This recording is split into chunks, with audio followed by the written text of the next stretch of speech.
তীব্র উন্নয়নের বয়ানের মধ্যে পাঙ্গাসের কাঁটা বিক্রি নিয়ে কথা বলতে চাই। আমাদের মধ্যবিত্তরা ইদানিং খুব উন্নয়ন উপভোগ করছেন, মেট্রো রেলে যাচ্ছেন, নানান রকম ছবি, নানান রকম রিপোর্ট।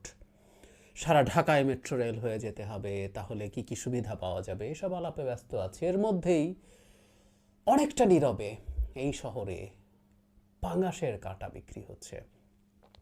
মানে ডিফারেন্সটা একটু বোঝানোর একটা জায়গা হবে, তাহলে বোঝাটা সহজ হবে, আমি বেটার বলি।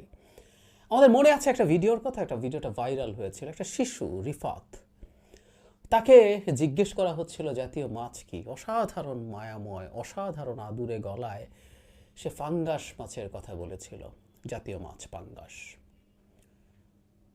আমরা খুবই আনন্দ পেয়েছিলাম, আমরা সেই ভিডিওটা দেখেছি। এবং অবশ্যই এরপর আরেক ঘটনা আমি পত্রিকায় দেখলাম যে এটা তাকে এতটাই বিখ্যাত করে দেয়, প্রচুর কন্টেন্ট ক্রিয়েটার তাকে নিয়ে এতই অত্যাচারে ফেলে, নানান রকম কথা বলে কন্টেন্ট তৈরি করার জন্য রীতিমতো কান্নাকাটি করে বাঁচে না শিশুটি। যাই হোক, প্রশ্ন হচ্ছে এই শিশুর কাছে জাতীয় মাছ পাঙ্গাসে পরিণত হয়েছিল। ও আসলে মাছ পাঙ্গাসই দেখেছিল, ও আর কোনো মাছ সেই অর্থে খুব বেশি চেনে না। আমাদের একটা শ্রেণীর কাছে আর সাথে আরেকটা মাছ কেউ কেউ যুক্ত করতে পারি, তেলাপিয়া, যেটা মোটামুটি একটা দামের রিচের মধ্যে ছিল। সুতরাং একটা শিশু রিফাত যখন পাঙ্গাসের কথা বলে, তার মানে হচ্ছে পাঙ্গাস মাছটা তার রিচের মধ্যে ছিল।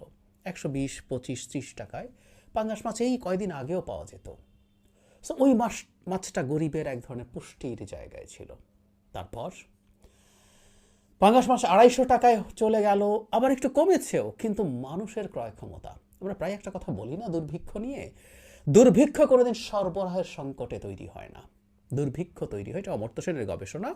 আপনার বাইং ক্যাপাসিটি কমে যাওয়ার কারণে, ওর অ্যাক্সেস টু ফুড, আপনার টাকা নেই তাই কিনতে পারছেন না।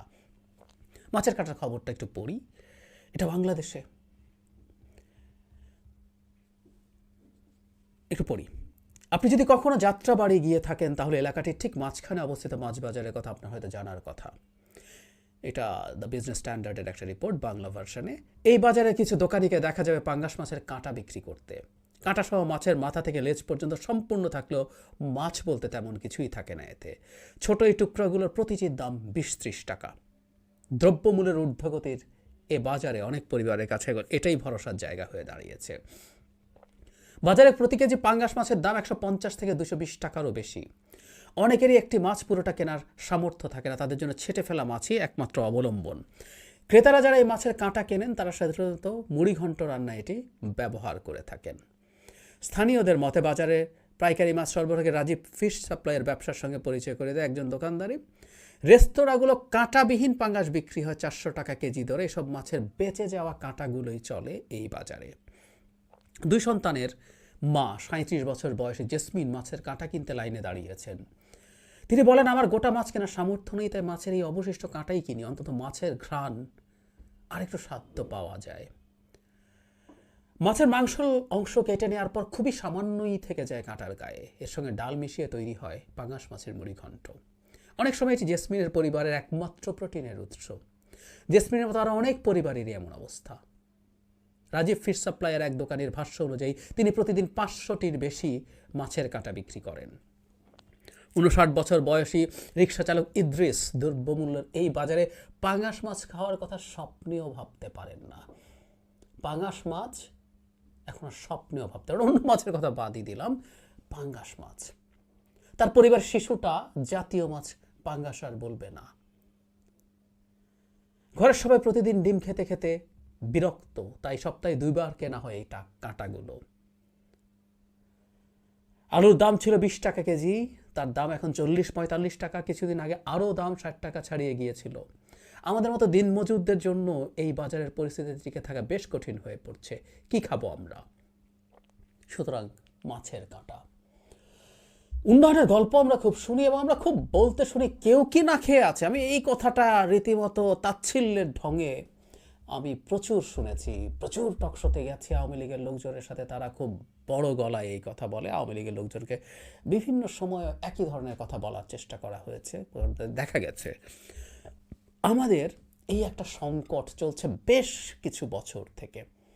আমরা না খেয়ে কেউ মারা গেছে এই কথা বলতে যাচ্ছে না, কেউ মরে রাস্তার ধারে পড়ে নেই, কিন্তু প্রত্যেকটা মানুষ, আমি আগেও ভিডিও করে দেখিয়েছি, খাবারের বেলা কমিয়ে দিয়েছে, 3 বারের জায়গায় 2 বার খাচ্ছে, কেউ 4 বার খেলে 3 বার খাচ্ছে, কোয়ান্টিটি কমিয়ে দিচ্ছে, পরিমাণ কমিয়ে দিচ্ছে, এবং খাবারের সাথে যা যা খেত সেগুলো কমে যাচ্ছে। এই যে মাছের কাঁটা, আপনি কি আজ থেকে 6 মাস আগেও বাজারে মাছের কাঁটা এভাবে বিক্রি করছে এবং লাইন ধরে মানুষ ওটা কিনছে, নিউজ দেখেছেন?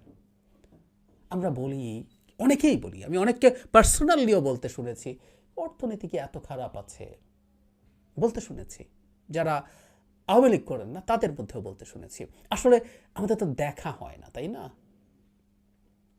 আমাদের তো দেখা হয় না, এই কারণে আসলে আমরা বুঝতে পারি না। কখনো কোনো মিডিয়া যদি এরকম নিউজ করে, সেটুকু আমাদের সামনে এসে দাঁড়ায়।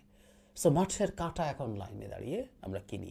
একটা আন্ডার নিউট্রিশন চলছে ভয়ঙ্করভাবে। আমি আগেও বলেছি, এই প্রসঙ্গে একটু বলে রাখি, এই দ্রব্যমূল্যের এই সংকট দীর্ঘদিন থেকে চলছে, মানুষের বাইং ক্যাপাসিটি কমছে, এটা আরও দীর্ঘদিন সাস্টেইন করবে।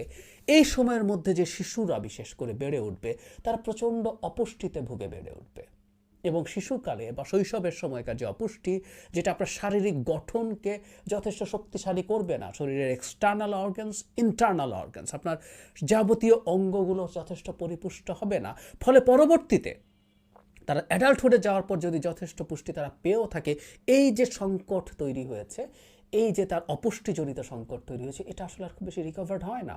সুতরাং এই আন্ডার নিউট্রিশনের সময়ের দীর্ঘ একটা সময় জাতি হিসাবে আমাদের মাসুল বহু বছর দিতে হবে। আমরা এই ব্যাপারটা অনেকে ধরতে পারি না।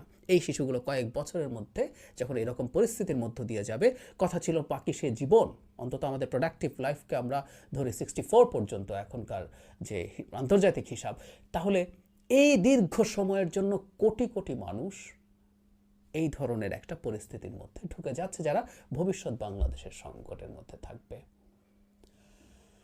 খুব সহজেই উন্নয়নের বয়ান সরকার তৈরি করে, এবং অনেক ক্ষেত্রে আমরা middle class, higher middle class, আমাদের কিছু পেটি গেইনিং।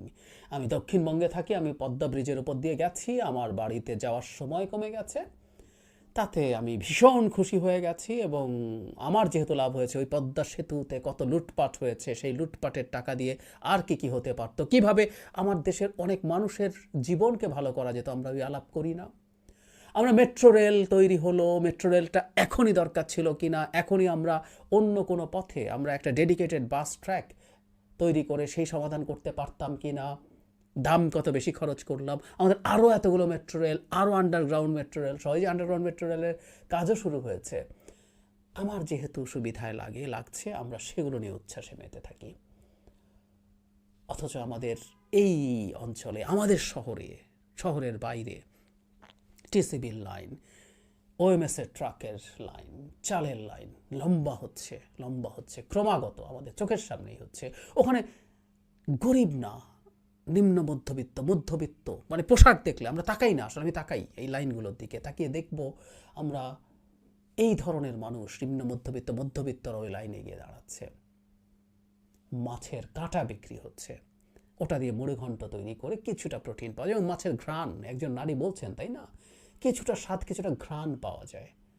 মাথার লেজ কিছু মাছ কাঁটার সাথে লেগেছে, এবং সেটা কোন মাছ? পাঙ্গাস মাছ। যে পাঙ্গাস মাছটা অন্তত একসময় মানুষ খেতে পারতো, দরিদ্র মানুষও খেতে পারতো, তার আমিষের পুষ্টি চাহিদা মেটানোর জন্য খুবই কার্যকরী একটা জিনিস, দুটো মাছ, তেলাপিয়া আর পাঙ্গাস। মজাটা হচ্ছে যে এখনও যে দাম বললাম, অবিশ্বাস্য রকম বেড়ে গেছে তা কিন্তু না।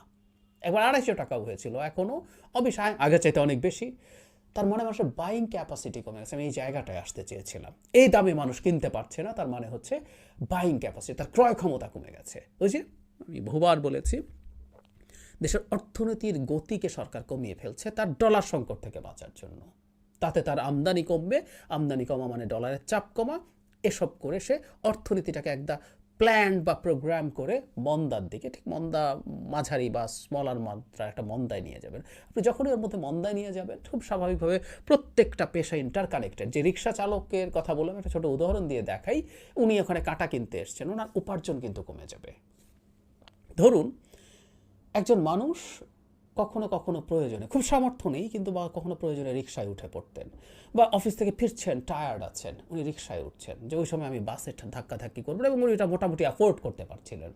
কিন্তু যখনই আসলে উনি সংকটে পড়ছেন, তার বেতন বাড়ছে না, বা উনি যখন একটা ইনফ্লেশনের বাজারে আছেন, উনি কাটছাট করতে থাকেন, তখন ওনার কাছে একটা রিকশা চড়া এক ধরনের বিলাসিতা মনে হবে, হিসেবের টাকা তার, সো উনি রিকশায় চড়া কমিয়ে দেবেন। ফলে রিকশা চালক আগে যে পরিমাণ খ্যাপ পেতেন, যত যাত্রী পেতেন, সেটা কমে যাবে। থাকেও ইনফ্লেশনের বাজারে থাকতে হচ্ছে, তার আগের উপার্জন থাকলেও তার পক্ষে টিকে থাকা কঠিন হতো একই জিনিস নিয়ে, প্লাস এখন এগুলো কমে যাচ্ছে, ফলে তিনি মাছের কাটার লাইনে দাঁড়াবেন। এভাবে প্রত্যেকটা পেশা আসলে চরমভাবে ইন্টারকানেক্টেড। অর্থনীতির মধ্যে আপনি যখন মন্দা ডেকে আনেন, সেটা সব পেশার মানুষের উপার্জন কমিয়ে দেয়। এই উপার্জন কমে যাওয়ার কতটা কমে গেছে, একটা চমৎকার ম্যানিফেস্টেশন হচ্ছে এই কাঁটা কিনতে যাওয়া। আমরা অ্যাটলিস্ট যাতে একটু আশপাশে তাকাই, আমরা আমাদের যা যা সুবিধার জায়গা আছে সেগুলোতে দেখছি, কিন্তু ওটা দেখেই এই সরকার অনেক ভালো কিছু করছে, সেটা যাতে অন্তত সেই প্রোপাগ্যান্ডার ফাঁদে অন্তত যাতে আমরা পা না দিই। আমাদের চারপাশেই অসংখ্য উদাহরণ আছে এই দেশটাকে, এই দেশের অর্থনীতিকে, যেটা দশকের পর দশক তৈরি হয়েছিল, সেটাকে কিভাবে ধ্বংস করে, সব লুটপাট করে শেষ করা হয়েছে, এবং যার মাসুল আমরা ভবিষ্যতে দেব অনেক অনেক বছর ধরে।